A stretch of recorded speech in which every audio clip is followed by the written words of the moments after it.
All right. And so now, where are you guys located again?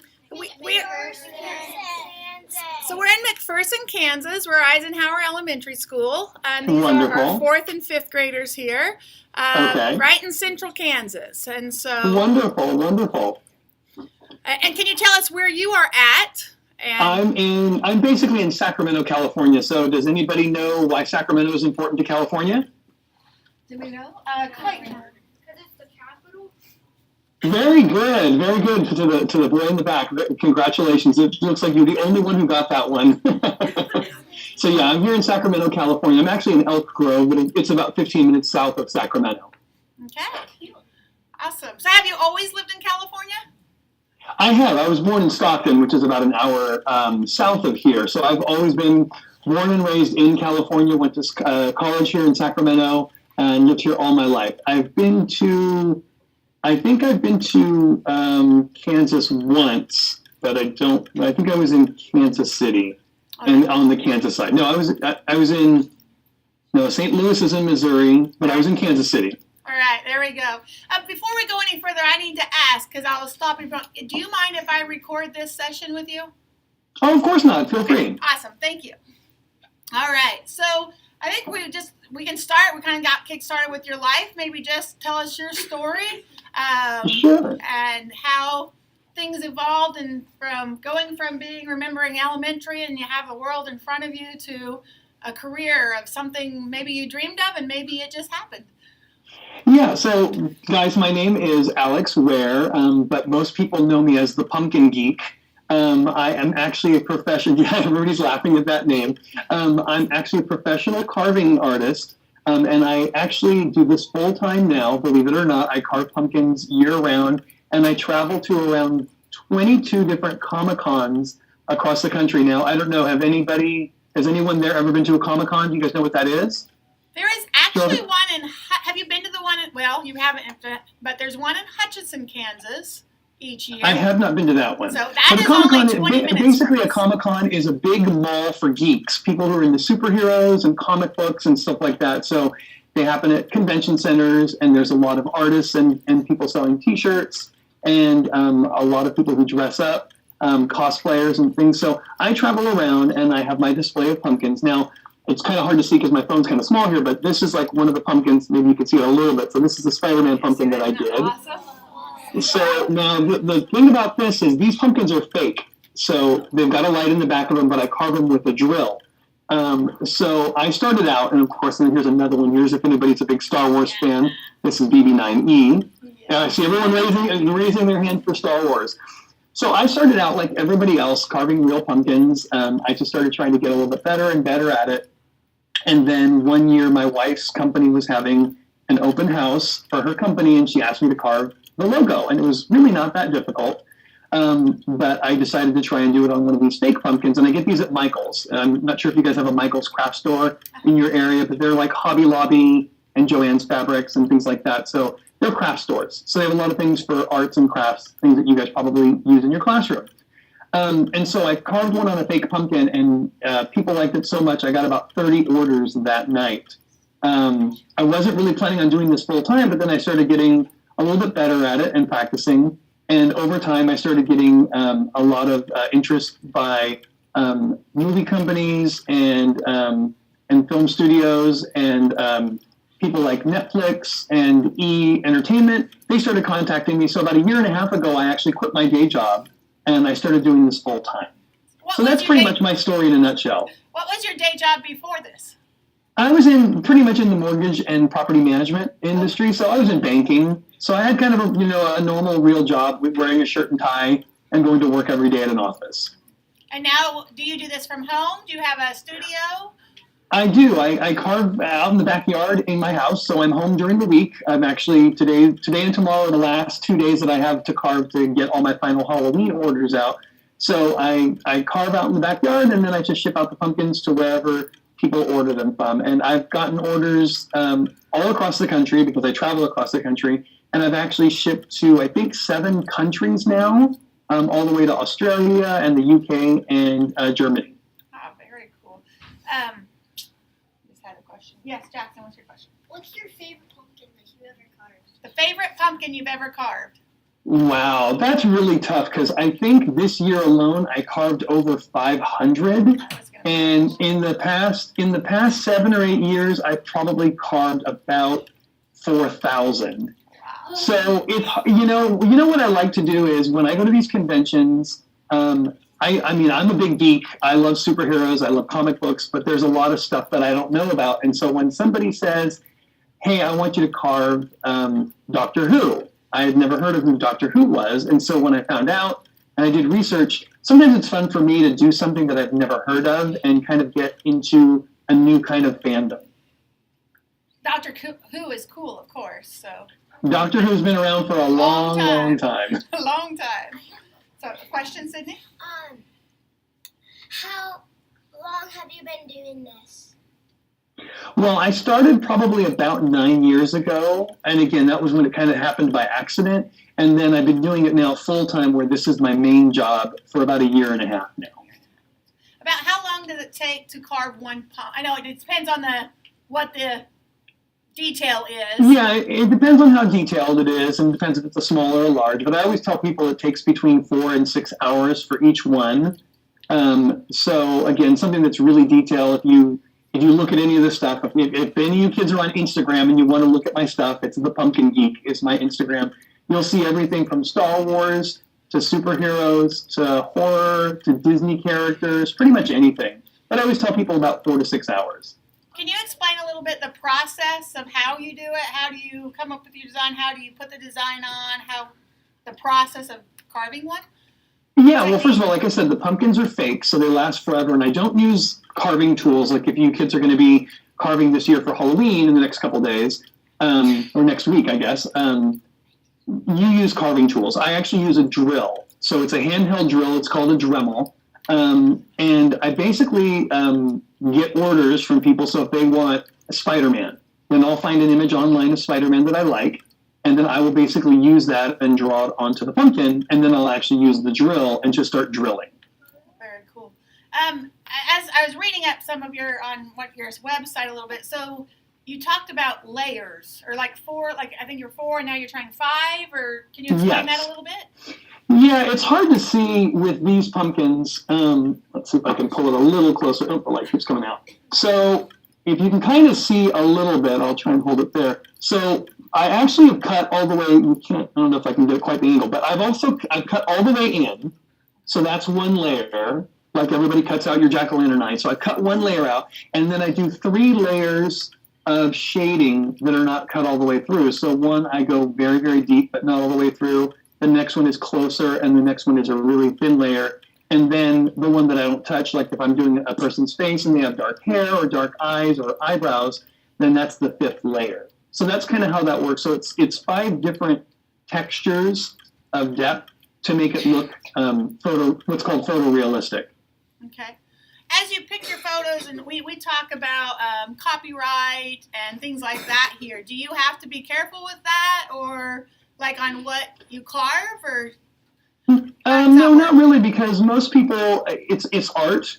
I'm not mass producing it. I'm not doing 5,000 Disney princesses. It's kind of like for the best comparison that I have is a tattoo artist. Okay. So if someone's going to go to a tattoo artist, kids don't go get tattoos. But if someone's going to get a tattoo of Disneyland, the Disney castle, the tattoo artist doesn't have to call up Disney and say, "Can I ink this?" So it's kind of the same thing because it's one of a kind every time. I'm not a manufacturer, so I don't what's called mass produce these.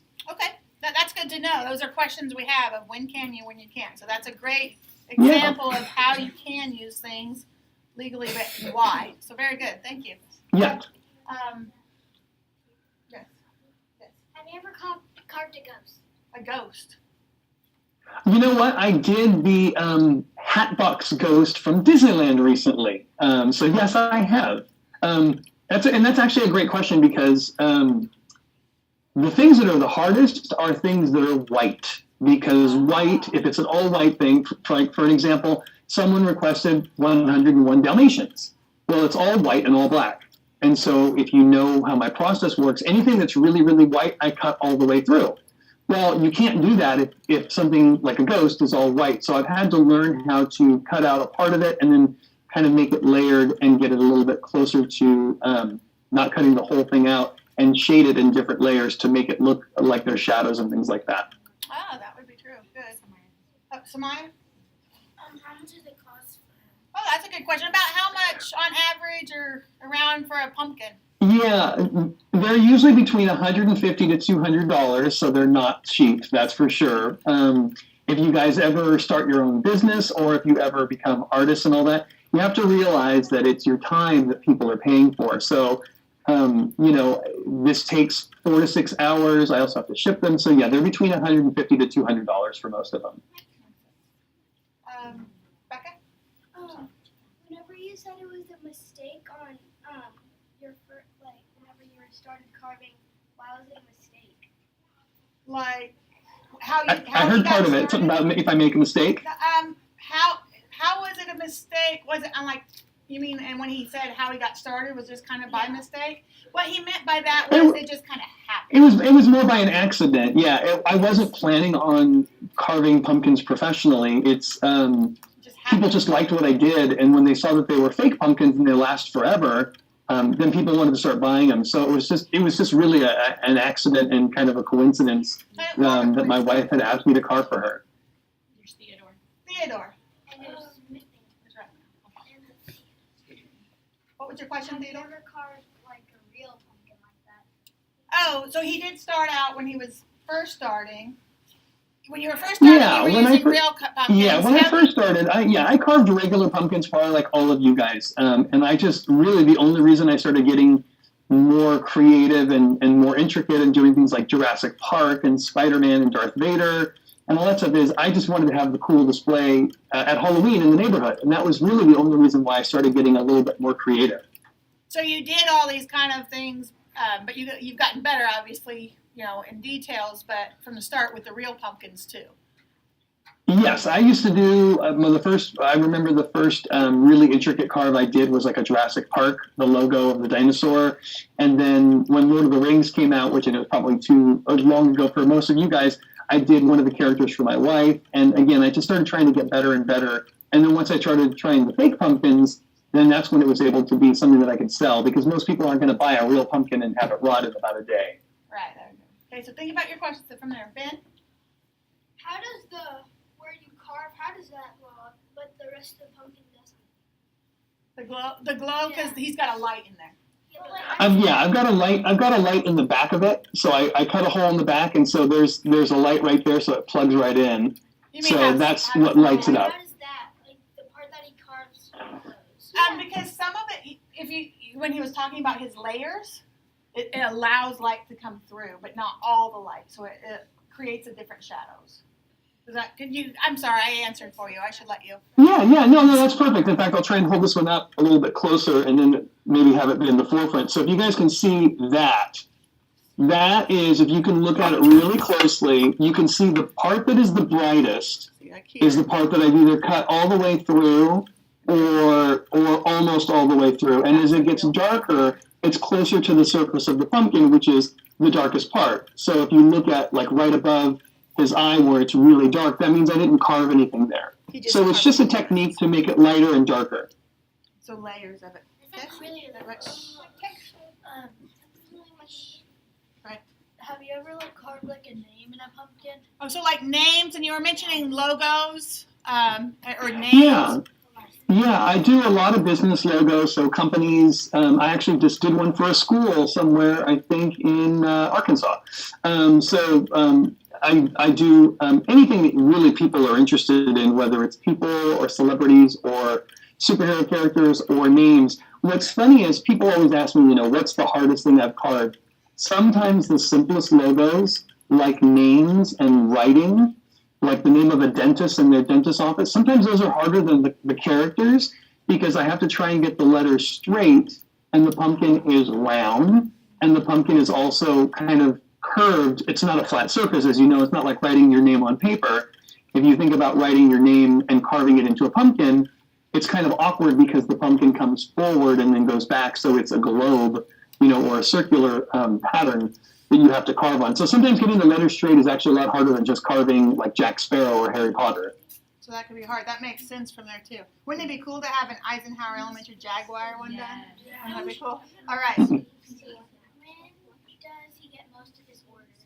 Oh, when do most of your orders? Is there a time of year you're busier? And about how long does it take? Well, I guess you said 46 hours, but like if I wanted to Yeah, order 4 to 6 something. hours. Well, right now this is like my Santa Claus season. For the last 2 months, I've been carving literally every day, even on Saturdays and Sundays, for about 8 to 10 hours every day, 7 days a week for the last 3 months. Oh, wow. So my busiest time is really July, August, September, and October, because that's when I have to get them out for Halloween. But since they last forever, I go to conventions in November and December and January, and people still order them in what would be called the off season, because they want to get them early and they don't want to have to wait for the rush. And I charge more as it gets closer to October, because then I'm really, really busy. So sometimes I give a little price, like the $150 if it's in January or February, and more like the $200 if it's in September or October. That makes sense. So does that make sense, guys, in your business sense? So he's really sharing a lot of stuff about business sense for you and having that with you as well. So yes, Jackson, I'm gonna ask you. Why did you just decide to start? Remember, he's kind of asked about how it was an accident and how it happened. When did he decide to start just carving regular pumpkins? About a year ago. The fake ones, I started doing that about a year and a half ago full time. Okay. I started carving them about 9 years ago, the fake ones. Okay, what's your question? Have you ever made like a cat or a dog one or It's funny. I just did my first cat about 2 weeks ago, and I have done a lot of dogs, probably around 20 or 30. People love to have their pets on the pumpkin. So when I go to conventions, sometimes people will say, "Yeah, I want a carve of my dog or my 2 dogs or anything like that." So I've done a lot of pet portraits. And guys and gals, if you're wondering what kind of he's done, he has a website and also on Instagram and his website, and you can go and you can click on it. I'll show you that website when we're done. But that way we can keep talking and we can actually see a lot of the stuff that he's done. Tylee, your question? Have you ever done a portrait of somebody? Oh, portrait. So that's great because yes, on your site I saw there. So explain a little bit of some of the people you've done portraits of or people. Yeah, I do a lot of personal portraits. I mean, I do celebrities and things like that, but I do a lot of personal portraits. Like, mom and dad will say, "Hey, I want a picture of one of my kids," or if you kids wanted to surprise your teacher and do a portrait of her. But I've done actual portraits of a lot of celebrities. I don't know if you'll know many of them, but some of the people from Star Trek, Agents of S.H.I.E.L.D., and Star Wars and things like that. So I've done a lot of celebrity portraits too, and a lot of musicians. And again, afterwards, I'll show you some of those when we're done. Okay? Question? Have you ever carved a whole school? Like a building? Oh, like a whole building. That's, the only building that I've done, and it's hard because obviously it's a big look, and the pumpkin's only so big. I've done the Hogwarts castle, but other than that, I don't do too many builds. Most people don't ask me for a building, so Hogwarts castle is probably the only one that I've done. What were the biggest challenges as you did that? Well, the biggest problem that I have with what I do is finding an image. So if somebody wants a Hogwarts castle, then I've got to go online and look for an image that I think is going to work well. Sometimes it's not clear enough, or sometimes it's too dark or too light, and I can't see all the detail. So the hardest part for me is not the carving. Kind of like I always tell this to people. Once you learn how to write your name, it's not any harder to write your name than it is anybody else's name.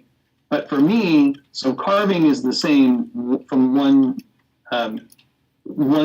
idea to another. But finding an image that I can use, that gets to be really hard, because sometimes people want a picture of Harry Potter, and I can't find any good images because they're blurry, or they're what's called a screen capture from the movie, and I just can't see the detail. So that's the hardest part, is finding a good image to work with. Something we talk about a lot here in our classrooms as we're learning, as well as we're in our makerspace area now, where students get to decide what they want to make and create, and it can be all sorts of skills. But we really talk about a learning cycle and like setting goals, making plans, having the supplies, learning, then reflecting and persevering and that resilience, and then coming back around and continuously improving. Can you explain a little bit or expand on that, on how that's applied to you in both your jobs and careers? Yeah, well, kids, anything that you want to do in life, or even if you don't want to do it, but you're in a job, what you'll get eventually is, but if you have something like art, if you're going to be doing something like that, really practice and practice and over and over and over. Do it in your spare time. If you want to start drawing, it's something that you have to keep getting better at. I've been doing this now for about 9 years, and the stuff that I did 9 years ago, seemed like it was really, really good 9 years ago, but I look back on it now and I see how much I've improved in the last 9 years, and it's only because I've been doing it over and over and over. Once you find something that you really love doing, then it's almost not like work. People always say, find something you love and you'll never, ever have to work, and it's kind of true. Yeah, I'm very busy right now. There's a lot of stress and pressure with getting these done in the next couple of days for Halloween, but I still love doing it, and it's definitely something that is really fun and I enjoy, and I'm very fortunate to be able to do it for a living now.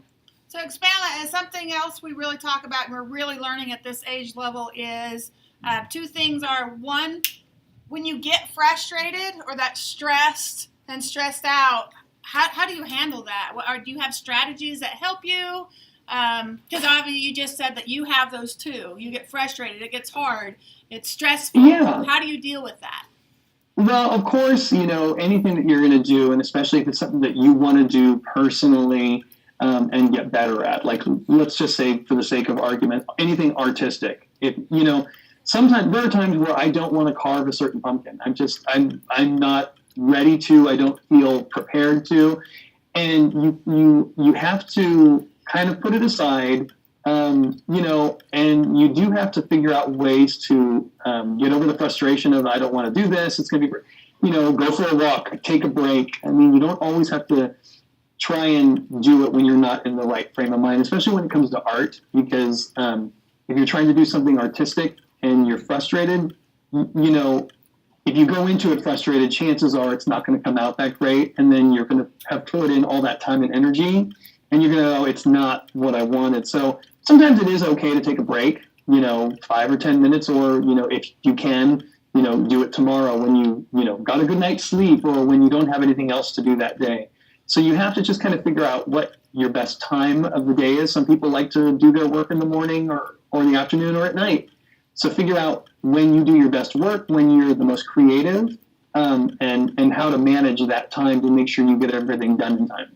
And as he said, in time. You still have to do it, but you figured out. You still have to do it. You still have to do it, but figure out when the best time for you is. Something like I get up first thing in the morning, and I try and get it done because I'm one of those people. I want to get my project done earlier in the day so that by the end of the afternoon, I'm finished and I don't have to do anything else. If I have to do this work in the late afternoon or evening, I'm going to be really frustrated, and it's going to show in my work. So I try and do it first thing in the morning.